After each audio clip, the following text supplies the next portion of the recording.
Okay class, for our last topic sa ating prelims part ng term na ito, we'll be talking about freedom, mainly focusing on the four proponents or particular philosophers who have or who had ventured on the concept of freedom, namely Soren Kierkegaard, Jean-Paul Sartre, B.F. Skinner, and Albert Camus. So, our objectives include evaluating one's freedom, understanding the distinctions between different theories or perspective on freedom, and associating each theory with their respective proponents. So, what is freedom? Ano nga ba yung pagiging malaya o yung ideya ng kalayaan?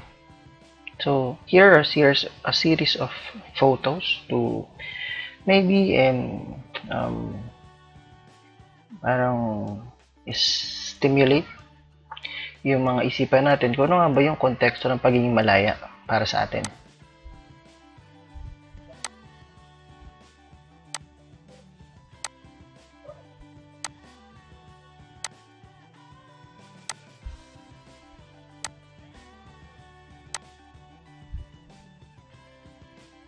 So, what exactly is freedom?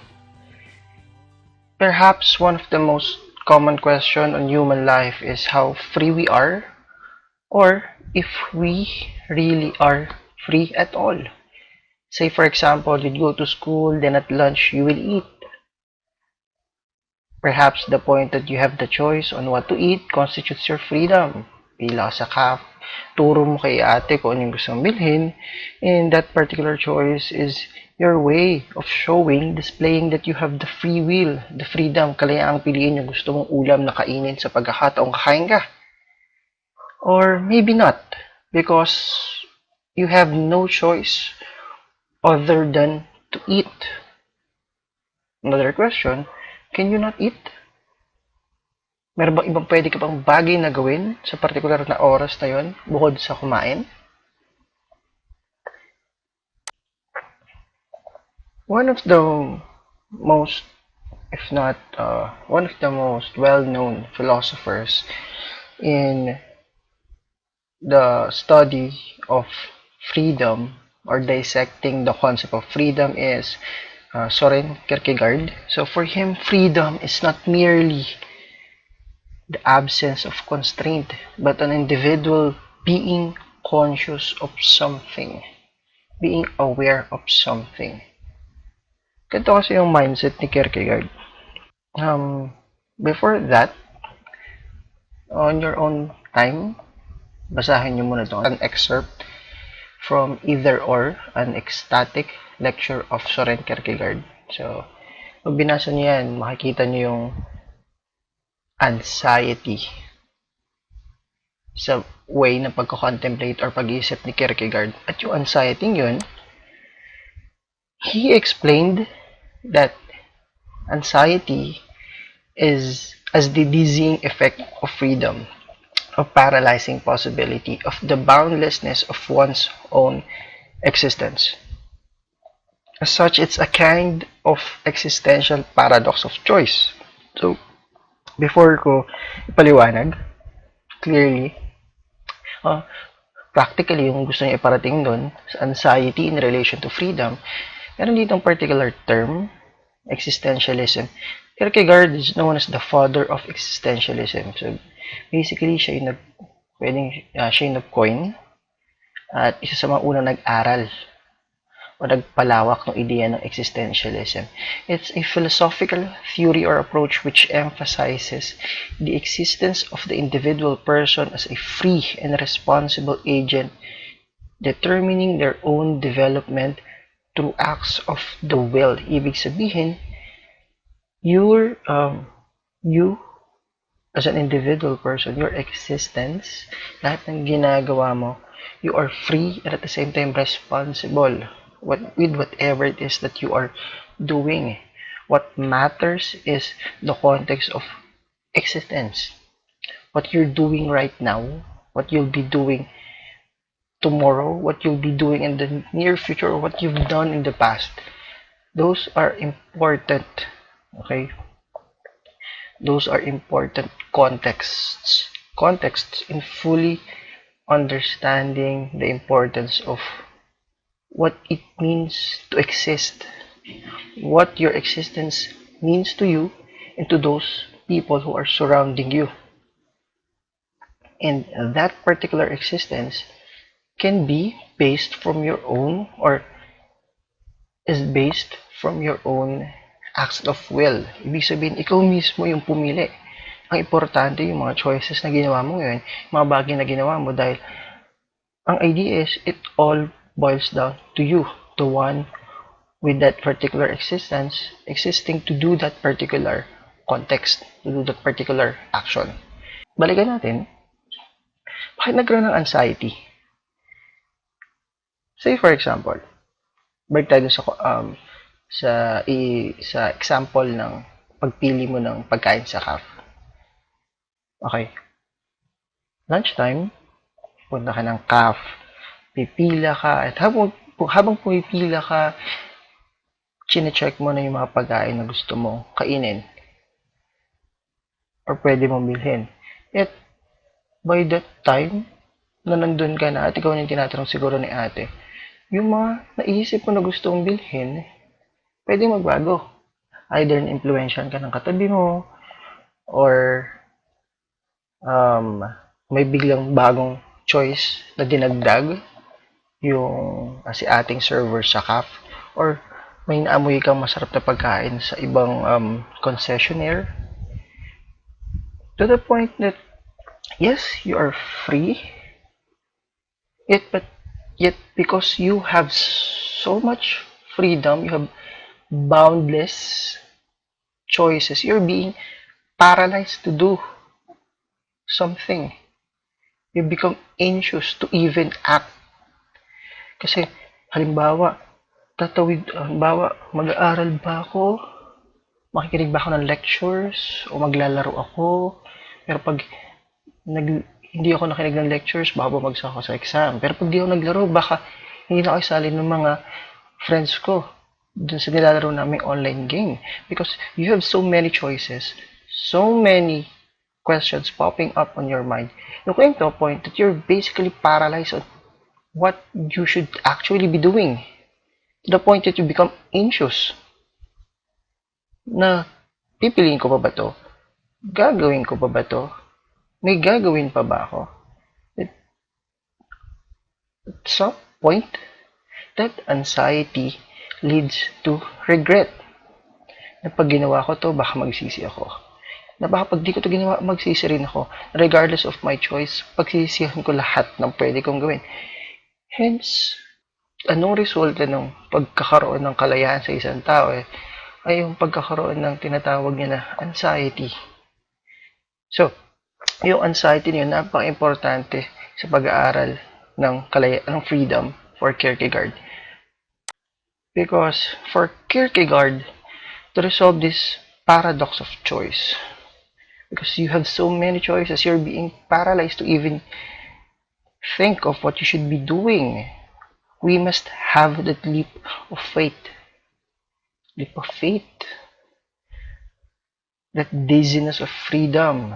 Sa sobrang dami mong choices, hindi mo na alam. Natapos yung maghapon, nakatulala ka lang sa harapan ng cellphone mo, ng smartphone mo. Because you've maximized, halimbawa, ganito. Gusto mong manood sa Netflix. Gusto mong manood sa YouTube.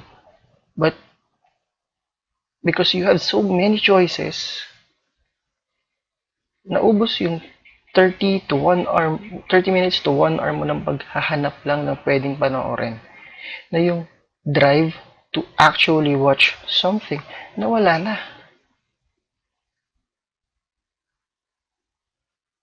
That boundless choices paralyze you to even think of doing something. The dizziness of freedom, the anxiety that is the result of having that so much freedom. Hence, for you to resolve that anxiety, that paradox of choice, kailangan mo ng leap of faith. In leap of faith na yun, for you to achieve that, meron mo ng 3 particular stages before makapunta ka doon. First, the aesthetic stage. It's the immersion in the sensuous experiences. Physical and external standards serves as the basis of what you want to do, what your choices will be. It's the attraction to what is beautiful, to what your senses perceive as beautiful, aesthetically pleasing. It's basically defined by pleasures, okay? And this particular stage focuses on you maximizing those pleasures. In this particular stage, its main characteristic is that man is basically empty-headed. Empty-headedness. You do not think about it, you just accept it as long as it is beautiful. Kasi tingin mo doon, maganda. Wow! Tanggapin mo na siya. And extravagant expectations. Naisip mo, gusto ko mag-beach. Yes, tuloy ako mag-beach pagkatapos itong quarantine na to. But inisip mo lang yung how you'll perceive that particular activity. Halimbawa, post ka ng post sa iyong social media account na sana mag-message sa akin si crush. Then, nag-message sa'yo si crush without even opening it, okay? Tuwang-tuwa ka na. Kasi nandun yung pleasure. Nandun yung lutang ka sa kung ano mang laman, o ano mang pwede mangyari. Basta yung sense experience mo na-satisfy. Nakita mo kasi na imagine mo yung possibility, in-expect mo na ito yung aabutan mo. Or nakita mo na nag-chat siya sa'yo. But, humans are not stupid.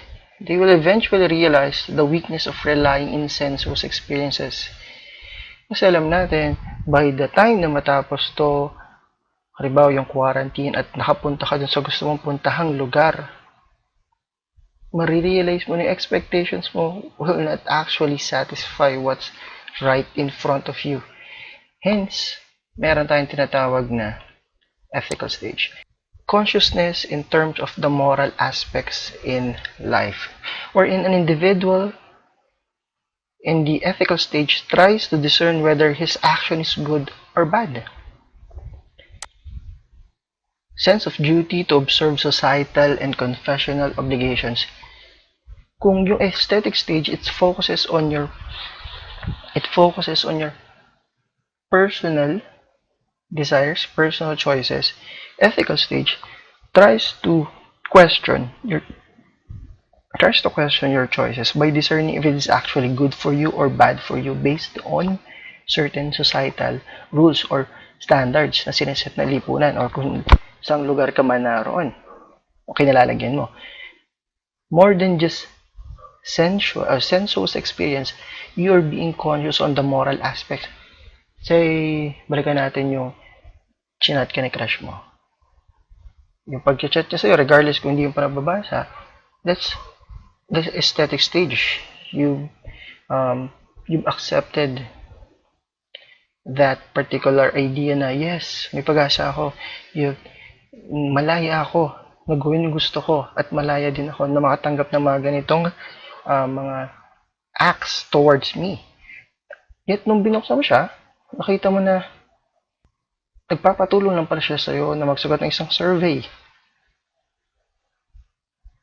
By the time that you clicked and you dig deep on that sensuous experience, on that surface level experience, at tinignan mo yung moral aspect, if that's actually good for you or bad for you, you'll realize na hindi pala sapat na sense experience lang yung gagamitin mo because the reality is, by the time na buksan mo yun, nakita mo na hindi naman pala talaga siya specific personal message, kundi humihingi lang ng tulong para pasagutan ng isang survey.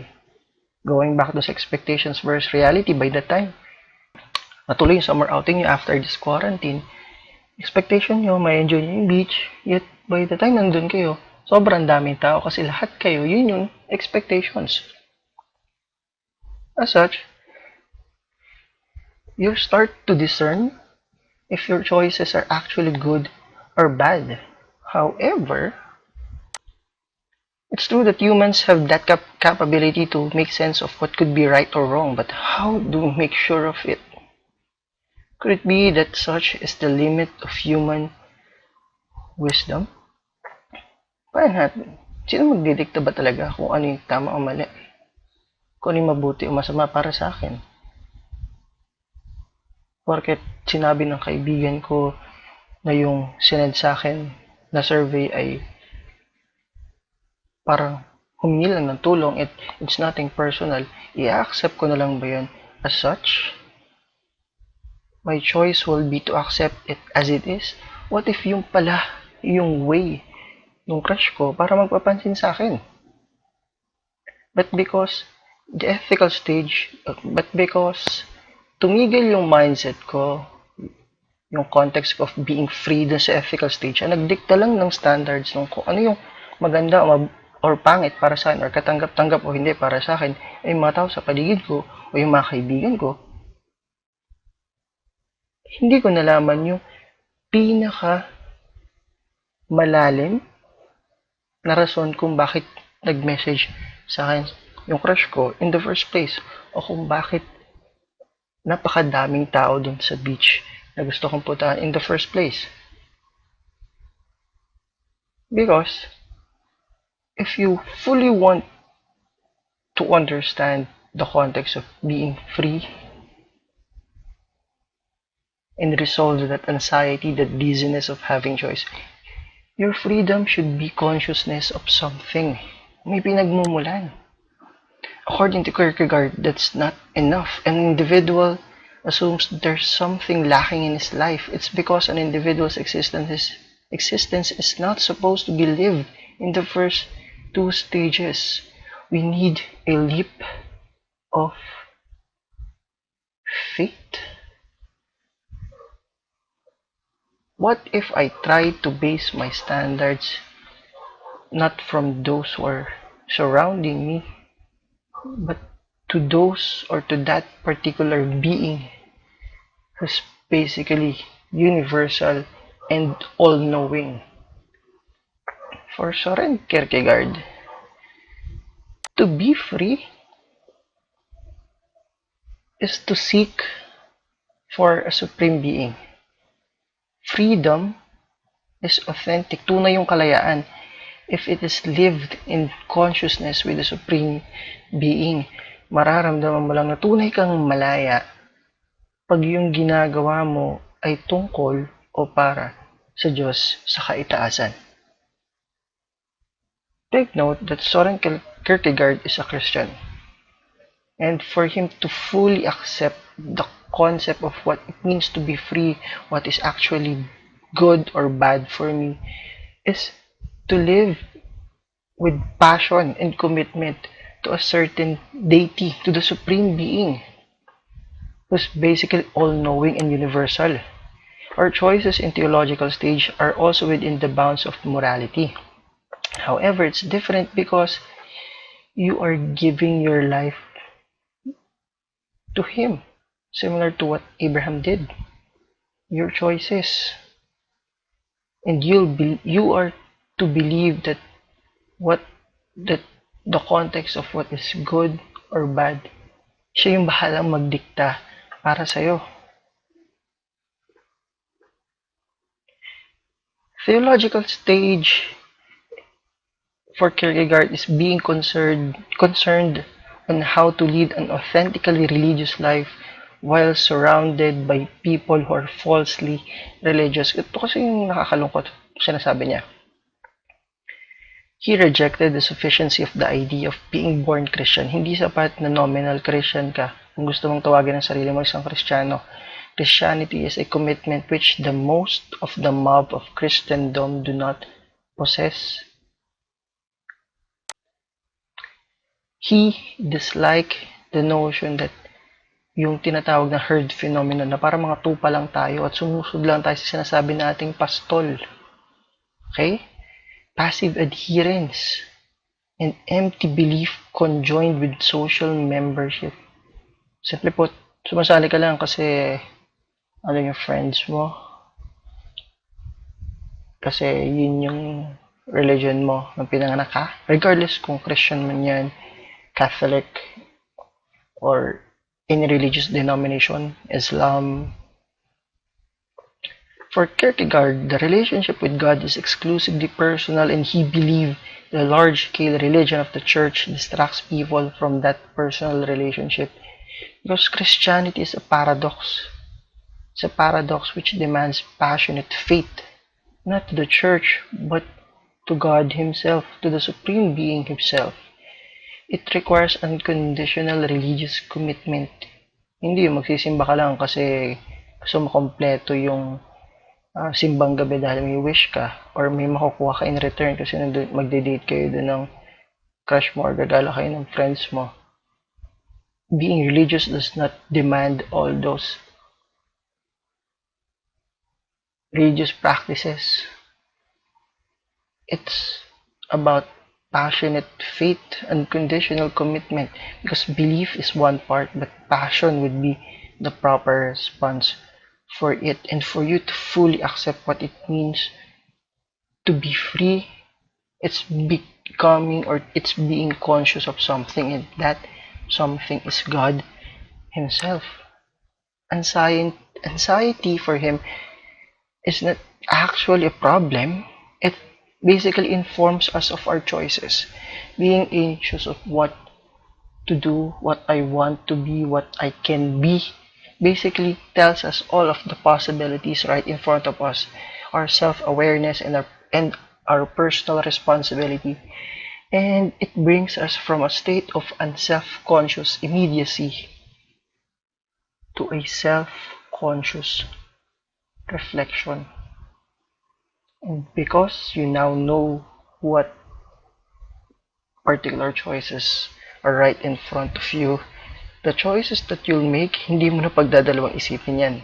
Why? Because you believe if you basically made that leap of faith, yung choices na ginagawa mo, that's guided by the Supreme Being, that's guided by God. And every action that you take are basically self-conscious reflection, a reflection of your freedom, according kay Kierkegaard. Moving on, we have Sartre. For Sartre, belief is grounded on individual's existence, freedom, and choice. Man is alone in this world without God. Unlike a Kierkegaard, that our freedom is consciousness of something, and that something is God Himself. For him, walang God. Thus, a human person must create his or her own values using freedom. Hindi natin kailangan ng God para idikta kung ano yung human values na meron tayo. Because for Jean-Paul Sartre, anxiety stems from our alienation from the world. It's not because of too much choices, but because of being alienated from this world. Bakit alienated? So long as I am gearing into the world practically, in a seamless and absorbed way, the things present themselves as meaningfully coordinated with the projects in which I am engaged. They show me the face that is relevant to what I am doing. We are being alienated because, first and foremost, man created rules. Those rules influence us. And those influences limits us. And we are being alienated basically from our own, according to Marx, human potential. In this case, anxiety stems from our being alienated from our freedom.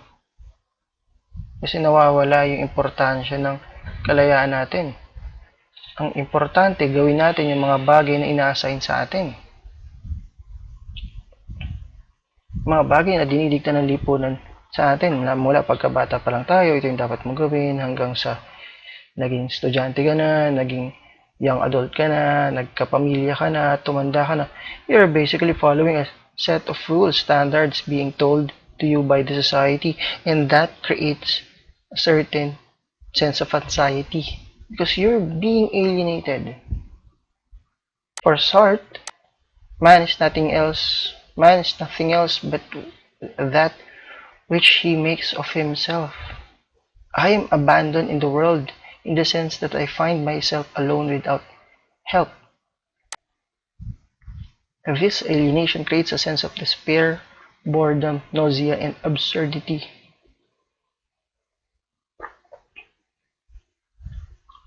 For him, bakit niya nabanggit to is because he believes that the most important thing when it comes to fully understanding what it means to be free is that existence precedes essence. Hindi mo kailangang alamin kung sino ka para malaman na nag-exist ka. Anong ibig sabihin nun?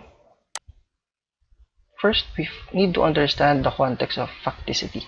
When we understand the gap between the actual meaning of something and its practical meaning for us, we realize our own facticity. Our being thrown into existence, our being condemned to be free. Because the main importance of facticity for Sartre is recognizing the factual influences that a person must deal with in their lives that provide a limit to freedom. Ito yung gusto mong gawin. Gusto mong maging engineer. Gusto mong maging doktor.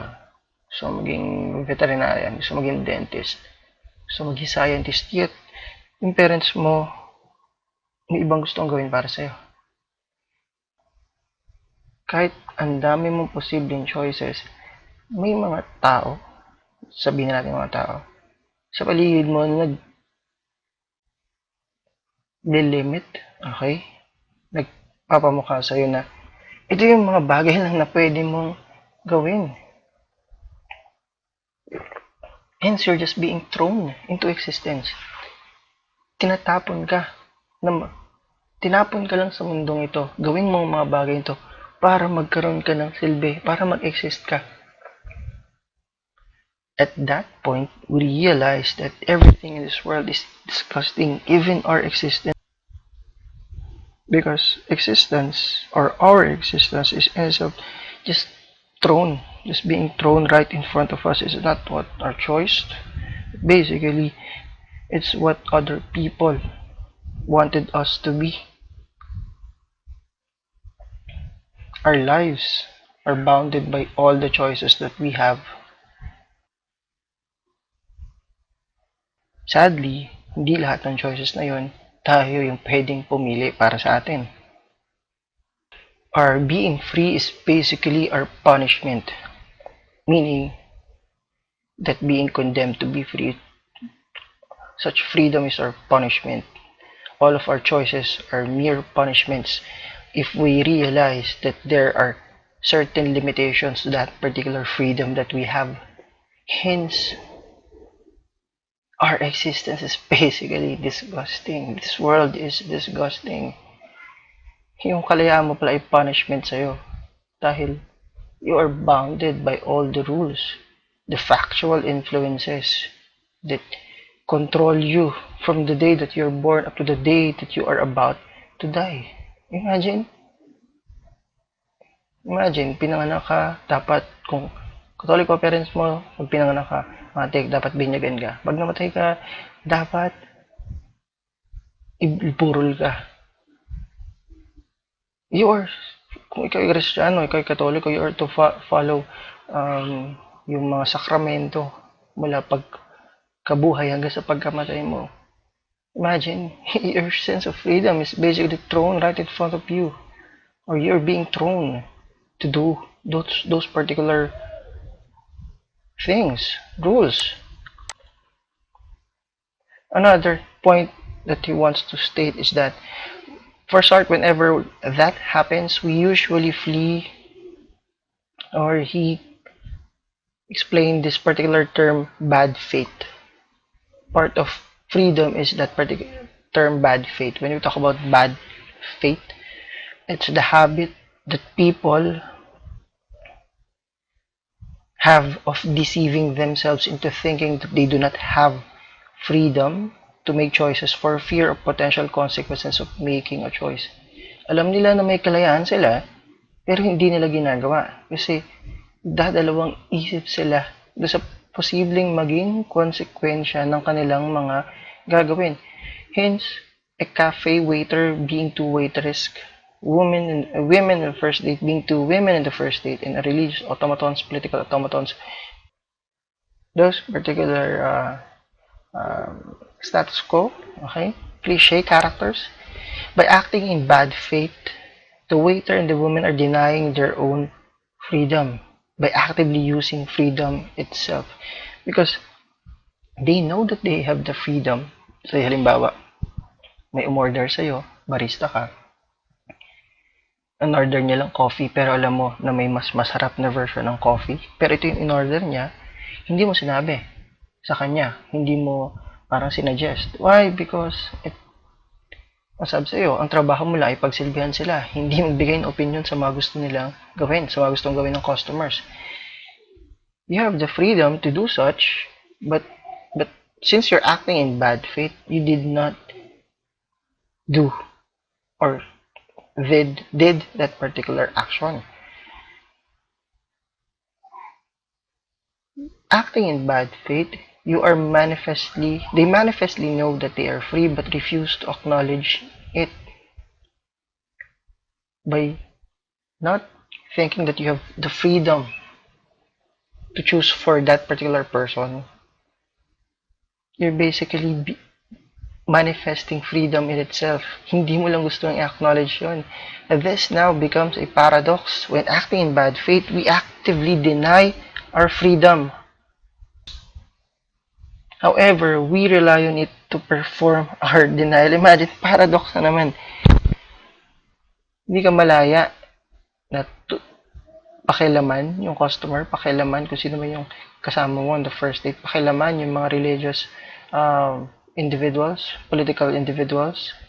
But by not doing it, by not sharing your voice, you're basically practicing your freedom to choose. And you chose not to meddle with their own personal affairs. That's acting in bad faith. Because the reality is man is condemned to be free. With all the facticity and bad faith contexts or concepts that surround us and our freedom, man is an unconstrained free moral agent in the sense that he always has a choice in every aspect of his life. Kahit yung choice mo ay hindi pagpili ng choice mo. Malinaw ba yan? Kung yung choice mo ay hindi pagpili ng choice mo, o kung yung choice mo ay dinudulot lang sa'yo, binibigay lang sa'yo. Man exists, confronts himself, emerge in the world, and define themselves. Afterwards, we are thrown into this world. We are thrown to exist. Sadly, dahil tinapon nga lang tayo, some of us believe dahil tinapon lang tayo, susundin lang natin kung ano yung dinidikta ng lipunan, kung saan tayo tinapon. At yun yung problema because for it to be resolved, the anxiety of being alienated, we must understand that existence precedes essence.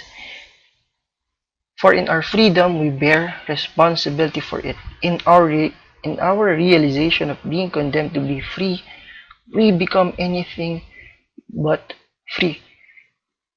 If you fully accept that you are first and foremost being punished, tinapon ka lang sa mundong to, iniwan ka, tinapon ka dito, and you are your own person, that particular step is a step towards accepting that you are a free individual, a free human being. This will all be possible for existence precedes essence. Hindi mo kailangan mo ng maging importanteng tao sa lipunang ito para malaman mo na malaya ka. Because you existing at this particular moment, at this particular location, at this particular time frame, regardless kung saan ka naman nakaupo, nakikinig sa mga oras na to, you are free. You have that freedom to find your essence, to find your goals, to find whatever it is that you want to be. Hindi mo kailangan ng approval ng iba. Ang importante, tinatanggap mo yung responsibilidad ng pagiging malaya. Na lahat ng actions na gagawin mo, you are to bear responsibility for it. At tanggapin mo na tinapon ka dito, na ito yung parusa, ang parusa ng pagiging malaya. Pag tinanggap mo yun, yung punishment ng lahat ng kalayaan na nakaangkla sa iyo bilang isang nilalang, you became anything but free. The essence of something is its supposed actuality. This is manifested in a plan or blueprint, but humans do not have those. We have no purpose and there's no such thing as human nature. Just human. Human. No nature, human. Existence of human is enough for you to accept that you are free, a free being. Hindi mo kailangan kung sino magdidikta sa'yo, kahit kung sino man Diyos yan. Thus in our existence and thus in our freedom, we create our own essence.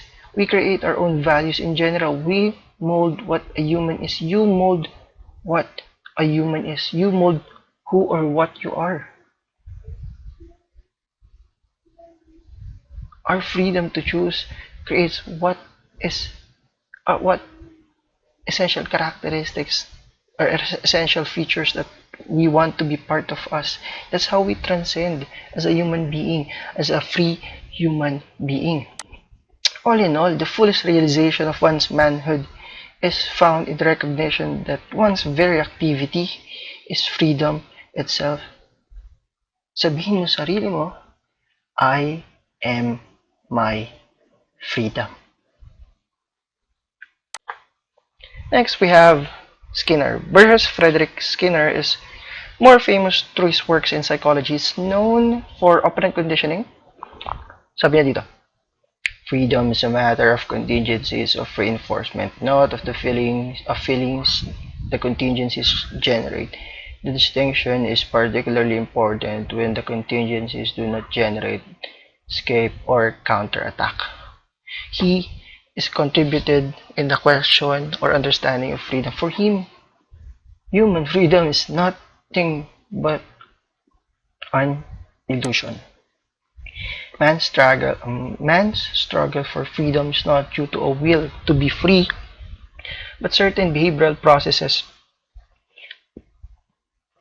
characteristic of the human organism, the chief effect of which is the avoidance of or escape from the so-called aversive features of the environment. When we talk about aversive features of the environment, these are stimuli or stimulus which are opposite of reinforcing stimulus, wherein something that we might find unpleasant or painful. So, yung freedom natin is basically escape from this unpleasant or painful experiences. Na kaya natin ginagawa, feeling natin malaya tayo, or rather, yung paghanap natin ng kalayaan ay pag-iwas natin sa mga bagay na makakasakit sa atin. Skinner's idea on how we do things as if we are free are only due to external factors applied to us. Ibig sabihin, lahat ng mga actions na ginagawa natin, tingin natin, bahagi ng pagiging malaya natin, bahagi ng pagkakaroon natin ng maraming choices sa buhay, ay dahil sa mga external factors na nagiging stimuli o nagko-condition sa atin rather nagko-condition sa atin na gawin o hindi gawin isang bagay. So, it can either be reinforcement or punishment. When we talk about reinforcement, it's increasing the probability of behavior. Positive reinforcement is reinforcing stimulus is added. Halimbawa, para mas ganahan kang gumawa ng homework, bibigyan ka ng kiss. So, bawat paggawa ng homework, kaya na ba mag-isip kung sino yung magbibigay. Negative reinforcement is aversive stimulus is removed. You washing the dishes to stop your mom nagging. Para ma-escape mo yung aversive, ma-escape mo yung experience na to, maramdaman mong nakakulong ka, ang gagawin mo, gagawa isang bagay na hindi mo naman gustong gawin. It's basically to wash dishes just to escape this particular scenario. And then, talk about punishment, decreasing the probability of behavior. Pag punishment, mabawasan yung paggawa mo ng isang bagay. So, positive punishment can be aversive stimulus is added. Teacher reprimanding a student picking his nose. So, gusto mo iwasan tong gawin, iwasan mong ma-punish. Another is negative punishment, reinforcing stimulus is removed. So, your mom catching you or caught you watching porn, so she caught the internet. Ang gusto natin is to escape this particular aversive stimulus. Okay? Yung mga behaviors that we are to find unpleasant and painful. Yung konteksto natin ng pagiging malaya ay pag-iwas sa mga bagay na makakasakit sa atin, escaping the opposite experiences. Okay? The negative experiences are unpleasant or painful experiences para sa atin. Because the reality is, man is made by the conditions of his environment. Your choices, your freedom ends when mine begins. The laws restrict us to act the way we want to. You are governed by the mores of your society. The mores or moral laws serve as a form of social control. You are totally free. You are not actually free. If freedom is a requisite for human happiness, then all that is necessary is to provide the illusion of freedom.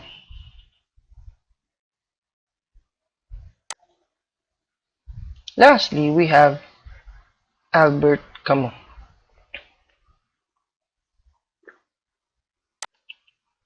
So, Albert Camus, much like most existentialists, is influenced by Sartre's works. However, Camus denied that he himself is an existentialist. This roots from the major difference he has with Sartre, because for Camus, his philosophy is focused on the absurd, the conflict between the human tendency to seek inherent value and the meaning in life, and the human inability to find any in a purposeless, meaningless, or chaotic and irrational universe.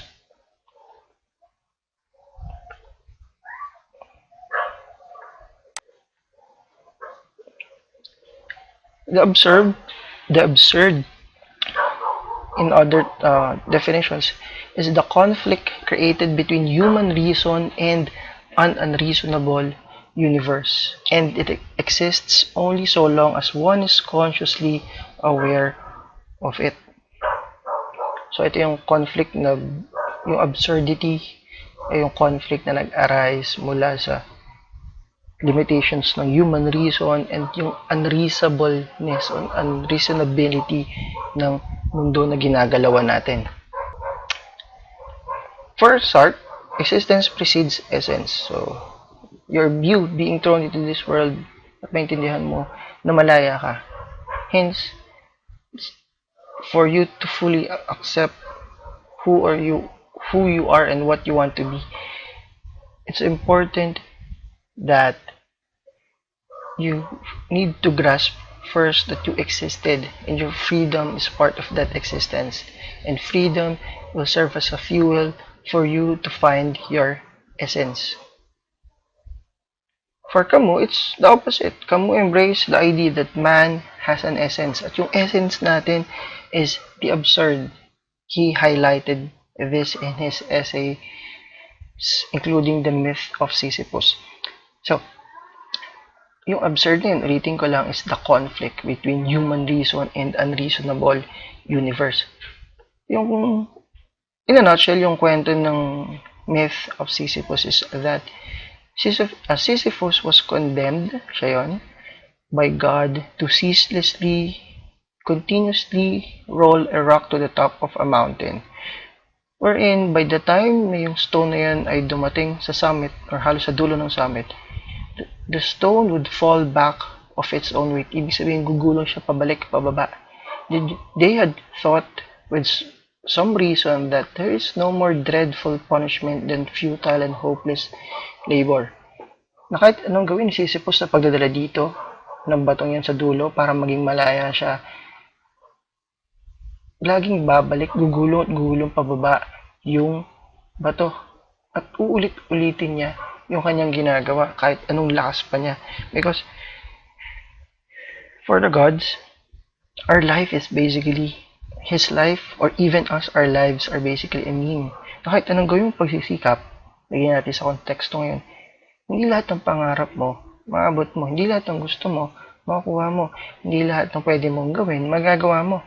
Because kahit paghirapan mo, pagsikapan mo, hindi lahat ng tao pwedeng ma-achieve lahat ng kanilang pangarap sa buhay. Hindi lahat ng tao pwedeng maging mayaman. Hindi lahat ng tao pwedeng maging sikat. Hindi lahat ng tao pwedeng maging successful. Kung ano mong ibig sabihin ng word na successful. Because what's the worst thing that this universe can throw right in front of you is that no matter how hard you try,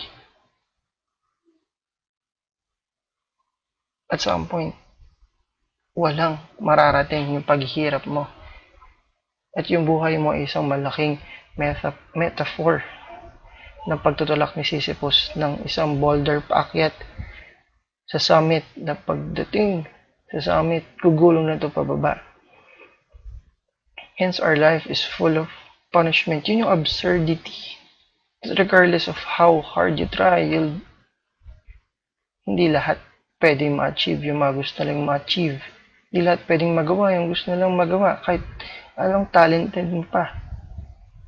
Because, again, what's the most dreadful punishment than just being punished for punishment per se?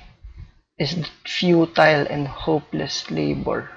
Yung pinaghirapan mo pero wala kang napala sa huli. Your life is just a meme.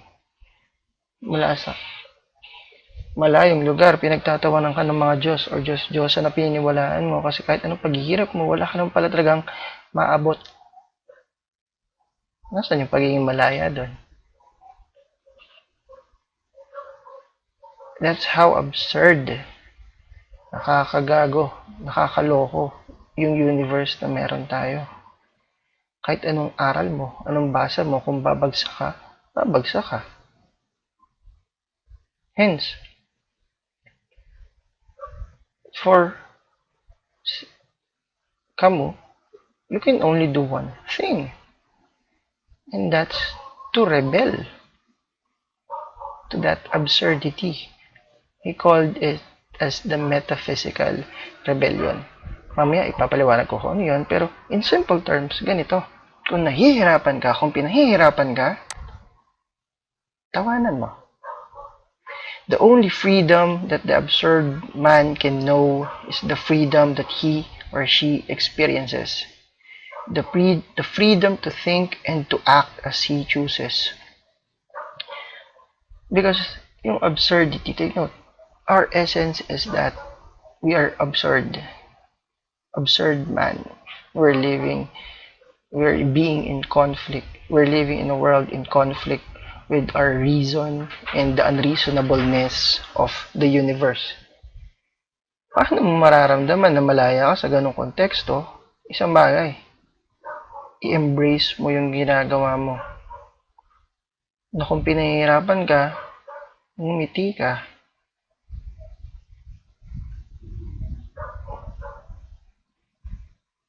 Na kaya ginawa mong isang bagay kasi ginawa mo. Ginusto mong gawin yon. Tawanan mo. Gaya ni Sisyphus, tinawanan niya. Kasi pag na-realize ng mga gods na instead na mahirapan siya, ang naging reaction niya ay natuwa pa siya, pwedeng magbago yung kanilang mindset. Pwedeng magbago yung unreasonableness ng universe because you're basically embracing the absurd. The absurd, by abandoning the idea that he or she has a certain role to fulfill, the absurd man, the essence of a man being absurd, attains the freedom of taking each moment of life as it strikes him, free of preconceptions or prejudice. Ulitin ko lang. By abandoning the idea that he or she has some particular role to fulfill, the absurd man attains the freedom of taking each moment of life as it strikes him, free of preconceptions or free of prejudices. Ibig sabihin, pag inabandon mo na idea na meron kang mga bagay na dapat gawin at tinanggap mo yung mga bagay na nangyayari sa'yo as it is, by choosing to fully accept what's happening right in front of you, enjoying that particular moment, you're free. Embracing that absurdity is your essence. And by embracing that absurdity, you are a free being. Yun yung tinatawag ng metaphysical rebellion. The only way to deal with an unfree world is to become so absolutely free that your very existence is an act of rebellion. Kung napagalitan ka, tumama ka. Kung napagalitan kang umiti ka, at tanggapin mo na, oo nga, ginawa ko yun. Hindi ikaw yung problema. Sila, kasi magtataka sila kung bakit ka tumatawa. Make yourself absolutely free that your very existence is an act of rebellion. You're basically embracing the absurdity to the point that you living in this world is an act of rebellion in itself. So, yung metaphysical rebellion is another point of schism between Camus and Sartre. There is responsibility in Sartre's solution to the freedom, to the irony of freedom, so that you're to be responsible with freedom, with that particular freedom that you have to find that particular essence. For Camus, freedom is just freedom that we should enjoy even if we don't. Hindi mo kailangan alamin kung yung kalayaan ay nakakasama o nakakabuti sa'yo, kung ano man choices na pwede mong gawin at maging consequences ng choices mo. Importante, meron kang kalayaan. Embrace mo yung kalayaan na yun. Embrace mo na may pagkakataon kang gumising sa umaga. Embrace mo yung pagkakataon kang makasama yung mga taong gusto makasama. Embrace mo yung pagkakataon. Kahit anong kaguluhan na nangyari sa mundong to, you are here. You are there at that particular moment. You are embracing the absurd.